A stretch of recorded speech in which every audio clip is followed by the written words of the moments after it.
வணக்கங்க. இன்னைக்கு வந்து நம்ம புல்கா ரொட்டி தாங்க பண்ண போறோம். அது எவ்வளவு சாஃப்டா பண்றதுன்னு பார்க்கலாம் வாங்க. இது வந்து நான் வீட்லயே வந்து கோதுமை கழுவி காய வச்சு அரைச்ச கோதுமை தாங்க. இது வந்து 7 to 8 சப்பாத்தி வருங்க. இப்போ இதுக்கு தேவையான அளவு உப்பு போட்டுக்கலாங்க. இப்போ வந்து இது சக்கரைங்க. சக்கரை போட்டால் நல்லா சாஃப்டா வரும், நல்லா சாப்பிட்றதுக்கும் டேஸ்டா இருக்குங்க. அதனால சும்மா ஒரு 1/2 ஸ்பூன் சக்கரை போட்டுக்கோங்க. இப்போ நான் இதில் வந்து கொஞ்சம் ஆயில் விட போறேங்க. நீங்க வந்து ஆயில் வேணாம்னா நீங்க நெய் கூட போட்டு பிசைஞ்சிக்கலாங்க. நமக்கு வந்து அப்பதான் கொஞ்சம் பிசைத்து கையில ஒட்டாம வரும், சாஃப்டா வருங்க. 2 ஸ்பூன் போட்டா போதுங்க. இப்போ வந்து இது எல்லாத்தையும் நல்லா ஒன்னா மிக்ஸ் பண்ணிடுங்க. ஒரு இடம் போல ஆயிடும். அப்பதான் இல்லைன்னா உப்புலாம் ஒரு இடமா தங்கிடும். நம்ம ஒன்னா கலந்து விட்டு அதுக்கப்புறம் தாங்க கொஞ்சம் கொஞ்சமா தண்ணி ஊற்றி தான் பிசையணும். இப்போ நான் வந்து மாவு வச்சு இந்த கப்பில் ஒரு 1/2 கப் தண்ணி தாங்க எடுத்துருக்கிறேன். நீங்க வந்து இதை கொஞ்சம் கொஞ்சமா ஊற்றி பிசைங்க. ஏன்னா மொத்தமா ஊற்றிட்டாலும் ஒரு மாவு வந்து கொஞ்சம் தண்ணி கம்மியாக தாங்க பிடிக்கும். நம்ம வந்து கொஞ்சம் கொஞ்சமா போட்டு நீங்க பிசைங்க. அப்பதான் நல்லா சாஃப்டாகவும் வரும். நம்ம சப்பாத்தியும் நல்லா சாஃப்டா கிடைக்குங்க.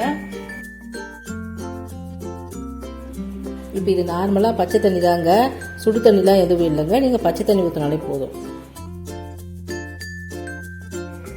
இப்போ பாத்தீங்கன்னா நான் நல்லா வந்து தண்ணி ஊற்றி மாவு வந்து பிசைஞ்சு உருண்டையே ஆகிட்டேங்க. இப்போ இருந்தாலும் நம்ம வந்து இது ஒரு 5 நிமிஷம் நல்லா 2 நிமிஷம் இப்படி பிசைஞ்சு நல்லா அழுத்தி பிசைஞ்சாதான் நல்லா சப்பாத்தி வந்து நமக்கு சாஃப்டா கிடைக்கும். நல்லா மாவு சாஃப்டா இருக்குங்க. இது நல்லா அழுத்தி பிசைச்சுக்குங்க. இப்போ வந்து நான் நல்லா மாவு அழுத்தி பிசைஞ்சிட்டேங்க 5 நிமிஷத்துக்கு. இப்போ நம்ம வந்து மாவு வறட்சி ஆகாம இருக்கும், அதனால வந்து கொஞ்சம் லைட்டா நான் ஒரு 1/2 ஸ்பூன் எண்ணெய் விட்டுக்கிறேங்க. நீங்க இல்லைன்னா ஈரத்துணி கூட போட்டு மேல அப்படியே மூடி வச்சிடலாங்க. இல்லைன்னா மாவு வந்து அப்படியே வறட்சி ஆயிடும். இந்த மாதிரி நீங்க பண்ணி விட்டுட்டீங்கன்னா ஒரு 1/2 மணி நேரம் ஊறணுங்க. அதுக்கப்புறம் போட்டாதான் நமக்கு நல்லா சாஃப்டா கிடைக்கும். அதனால இந்த மாதிரி பண்ணி மூடி வச்சிடுங்க. இப்போ நான் பிசைஞ்சு வச்சு 1/2 மணி நேரம் ஆயிடுச்சுங்க. இப்போ பாருங்க மாவு நல்லா சாஃப்ட் ஆயிடுச்சு பாருங்க. இந்த மாதிரி உங்களுக்கே தெரியுங்க. இந்த மாதிரி பண்ணீங்கன்னா நல்லா சாஃப்டா இருக்கும். இதுக்கப்புறம் நம்ம நல்லா இதை உருண்டை பண்ணி திரட்ட ஆரம்பிச்சிடலாங்க.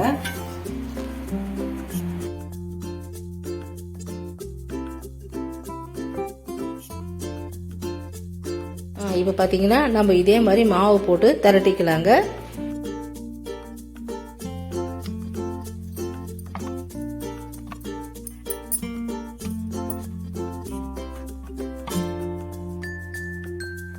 இப்ப பாருங்க, இது இந்த அளவு நீங்க தட்டிங்க. ரொம்ப மத்தாவும் வேணாம், ரொம்ப மெல்லிசாவும் வேணாங்க. இது வந்து நல்லா கரெக்டா இது பாருங்க.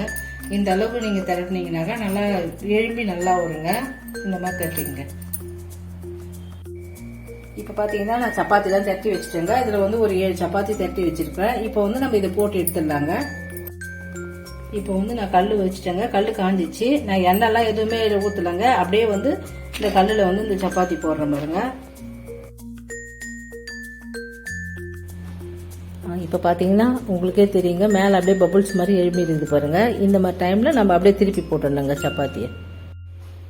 இப்போ பார்த்தீங்கன்னா ஒரு பக்கம் வெந்துடுச்சுங்க. அதே மாதிரி இன்னொரு பக்கம் வேகணும். அந்த அளவுக்கு 1/2 வேக்காடு போட்டு நம்ம இந்த கம்பியில் போட்டாதாங்க ஒட்டாமல் இருக்கும். இல்லைன்னா பச்சை மாவை போட்டிங்கன்னா கம்பியில் ஒட்டிக்கும். ரொட்டி வந்து உப்பவே உப்பாதுங்க. இப்போ இதை எடுத்து கம்பியில் போட்டுடலாம்.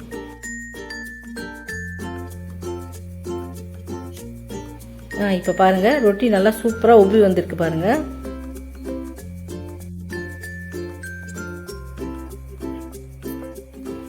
சப்போஸ் உங்ககிட்ட வந்து அந்த மாதிரி கம்பி இல்லைன்னா நீங்க அடுப்புலயே கூட இந்த மாதிரி போட்டு சுட்டு எடுத்துக்கலாங்க. இப்போ பாத்தீங்கன்னா நான் எல்லா புல்காவும் போட்டேங்க. இப்போ வந்து இதுக்கு நான் எண்ணெய்லாம் தடவாம ரொட்டி மாதிரி செஞ்சுக்கிறேங்க. பாகம் மேல பாருங்க ட்ரையா தான் தெரியும். உங்களுக்கு இந்த மாதிரி ட்ரையா வேணும்னா நம்ம கொஞ்சோண்டு எடுத்து இது பாருங்க, இந்த மாதிரி லைட்டா கொஞ்சம் நெய் எடுத்து நம்ம இது மேல அப்படி தடவினீங்கன்னா உங்களுக்கு பாகத்துக்கு நல்லா வந்து அந்த ட்ரை இல்லாம ஆயிடும். சாப்பிட்றதுக்கு நல்லா டேஸ்டா இருக்கும். நெய் வாசனையா நல்லா டேஸ்டா இருக்குங்க. அதனால இந்த மாதிரி பண்ணிக்கலாங்க. உங்களுக்கு என்ன வேணாம் ஒத்துக்காதுன்றவங்க இந்த மாதிரி போட்டு சாப்பிட்டு பாருங்க, சூப்பரா இருக்குங்க. இப்ப பாத்தீங்கன்னா இது பாருங்க உங்களுக்கு நல்லாவே தெரியுங்க. உள்ள பாருங்க எவ்வளவு போலா சூப்பரா இருக்கு பாருங்க. இது அதனால வந்து உங்களுக்கு சாப்பிடும்போது இது நல்லா சாஃப்டா தெரியுங்க. உங்களுக்கு உள்ள வந்து மாவு இல்லாம எவ்வளவு சூப்பரா வந்து பாருங்க. நீங்களும் உங்க வீட்டுல இதே மாதிரி செஞ்சு ட்ரை பண்ணி பாருங்க, சூப்பரா இருக்கும்.